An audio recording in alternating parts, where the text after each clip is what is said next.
Bismillahirrahmanirrahim. Assalamualaikum warahmatullahi wabarakatuh. Alhamdulillah, bersyukur kepada Allah Subhanahu wa taala, salawat kepada nabi kita Kangjeng Nabi Muhammad sallallahu alaihi wasallam, kepada keluarga, para sahabatnya, dan mudah-mudahan kita semua diakui sebagai umatnya mendapatkan syafaatul uzma di yaumil qiyamah. Amin Allah ya rabbal alamin.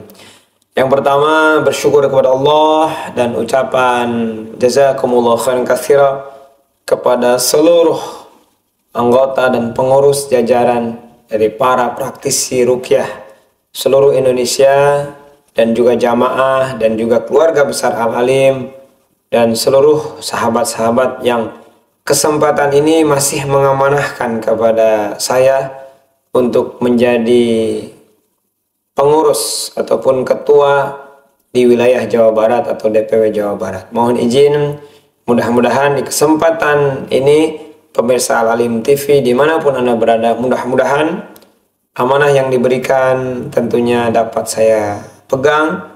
Amanah besar ini, amanah yang tidak mudah ini, mudah-mudahan keberkahan untuk kita semuanya. Amin Allah ya rabbal alamin. Nah, tentunya kesempatan ini kita akan coba bahas terkait tentang P3K. Namun P3K ini adalah pertolongan pertama pada kesurupan, bukan pertolongan pada kecelakaan. Nah, kesempatan ini insya Allah masih terus belajar kepada guru-guru kami, ya, banyak mempelajari kajian dan juga buku-bukunya serta sumber-sumber terkait tentang penguatan doa ruqyah. Teringat pada kesempatan ini dimintai tolong untuk dapat meruqyah.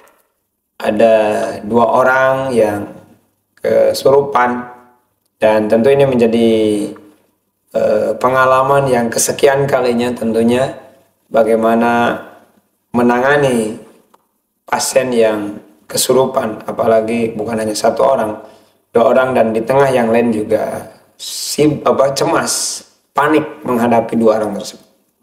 Nah, kesempatan ini berbagi tips kepada pemirsa bagaimana sih sesungguhnya kalau ya di antara kita ada yang kesurupan. Kalau di antara kita tiba-tiba menjerit, tiba-tiba panik. Nah, tentunya tips yang ingin kami berikan cukup singkat saja, dan insya Allah ini dapat dipraktekkan oleh kita semuanya.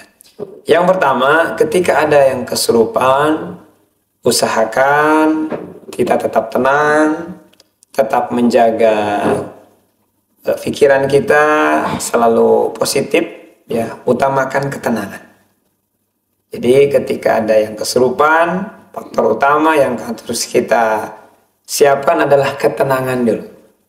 Nah, kenapa? Tenang itu insya Allah akan banyak yang kita akan lakukan kalau kita tenang. Tapi kalau kita sudah cemas, apapun yang kita lakukan akan serba salah. Nah, jadi utamakan ketenangan terlebih dahulu. Insya Allah dengan tenang ini, ya ayuhan nafsul mutmainnah. Jadi miliki jiwa-jiwa yang tenang terlebih dahulu. Ya, insya Allah. Kemudian setelah kita memiliki rasa ketenangan, ya, maka pemirsa bisa juga memberikan dorongan. Ya, pastikan kitanya sudah tenang dan bisa kita memberikan dorongan kepada orang yang kesurupan. Ya, misalkan ini kondisinya tidak ada ustadz ataupun tidak ada yang bisa menangani. Jadi pemirsa bisa tenang terlebih dahulu. Jadi di antara kita ketika ada yang kesurupan, coba sama-sama kita tenangkan. Nah, boleh di antara kita menghampiri orang yang kesurupan itu. Nah, ketika dia misalnya teriak-teriak, tolong sampaikan bahwa jangan ingin dikuasai pengaruh, ya, kuatin kitanya, ya. Kemudian dorong dia untuk bisa memahami ataupun menguatkan diri, ya, dalam artian dia ingat namanya. Jadi tolong, ya, ketika pemirsa panggil saja, misalkan namanya Ibu Anu misalkan, ya panggil saja Bu Anu, Ibu, ya, Ibu, bukan yang lain. Nah, itu salah satu di antara mendorong supaya dia ingat nama dia, supaya dia mengingat bahwa dirinya bukan yang lain. Nah, silahkan oleh siapapun silahkan bisikan bahwa ya ibu ya, bukan yang lain. masih misalkan teriak-teriak, masih jerit-jerit, ya ibu yang tenang, yang lega gitu ya. Nah, tolong sampaikan, ibu namanya ibu Anu misalkan, yang tenang ya, yang lega. Nah, bukan yang lain, tolong kuasai diri ibu. Nah, seperti itu.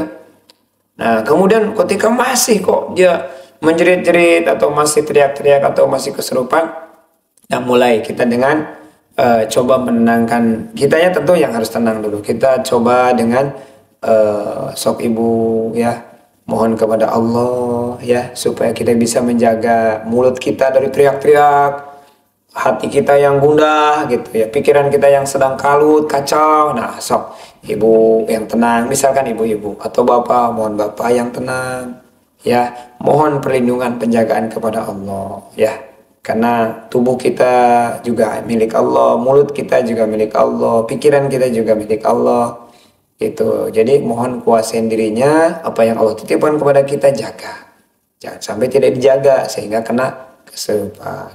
Kemudian masih kesurupan ya, kemudian kita coba untuk memberikan ketenangan. Boleh dengan air, diberikan air silakan. Boleh air dengan dicampur garam sunnah ya, boleh Himalaya gitu, boleh, atau nggak ada garam biasa boleh, garam biasa juga nggak apa-apa. Nah, dibacakan boleh, karena kenapa? Karena siapapun di antara kita boleh memberikan doa, karena sesama muslim saling mendoakan. Setelah itu boleh diberikan doa dari kita, sesama muslim kita saling mendoakan, ya Allah gitu ya. Ini sahabat saya, ini saudara saya, sesama muslim kita saling mendoakan. Nah, ataupun kalau ada jamaah di antara kita, boleh kita juga minta doanya dari yang lain. Ya, mohon didoakan ini ya, gitu. Seperti itu. Kita nggak tahu doa-doa siapa yang Allah kabulkan. Tapi sekali lagi, jangan cemas. Nggak usah sampai dipegangin. Ya, misalkan kalau 5 orang, 10 orang. Nah, terkadang kalau kita simak, kesurupan kalau misalkan dipegangin oleh banyak orang, justru dia kuat gitu ya. Nggak bisa dipegang gitu oleh 10 orang, itu tidak kuat gitu ya. Ataupun masih berontak. Nah, kenapa? Karena ini ada satu triknya pemirsa. Kenapa? Karena ketika yang di bangsa jin itu sudah melihat kita memang sibuk, kita memang cemas, kita memang memegangnya, nah itu membuktikan dia sudah mulai bisa mempengaruhi kita. Artinya, kita bangsa jin itu sudah mulai bikin cemas kita. Nah, artinya dia update, saya sudah bisa bikin mereka, atau bangsa manusia sudah bikin manusia sudah cemas, bahkan dipegangi. Biasanya itu nggak akan kuat dengan 10 orang pun kalau dipegang, ataupun dipegang dan dikerumunin gitu. Nah, seperti itu. Karena merasa jinnya sudah bisa menguasai kita. Padahal tidak usah dipegangin, kecuali kalau misalkan bahaya ya, bahaya baru kita pegangin. Dan itu pun tentu ada trik-triknya. Nah, kalau misalkan masih diminumin dengan air garam, ya boleh disuruh lemesin, ya tipu daya syaitan itu lemah, sok lemesin, lebih lega saja dibuatnya. Nah, tentunya kalau masih larut lama, misalkan boleh menghubungi peruqyah ya, dalam aplikasi GoRuqyah ataupun peruqyah di sekitar kita. Itu pemirsa terkait tentang tips. Insya Allah ketika pun ada yang Allah izinkan menangani yang pertolongan pertama pada kesurupan, tentunya insya Allah kita pun ketika Allah izinkan, semua kita mampu untuk bisa menanganinya. Izin Allah Subhanahu wa Ta'ala. Itu saja yang bisa disampaikan. Mohon maaf pada segala kekurangan dan kesalahan. Akhirul kalam. Assalamualaikum warahmatullahi wabarakatuh.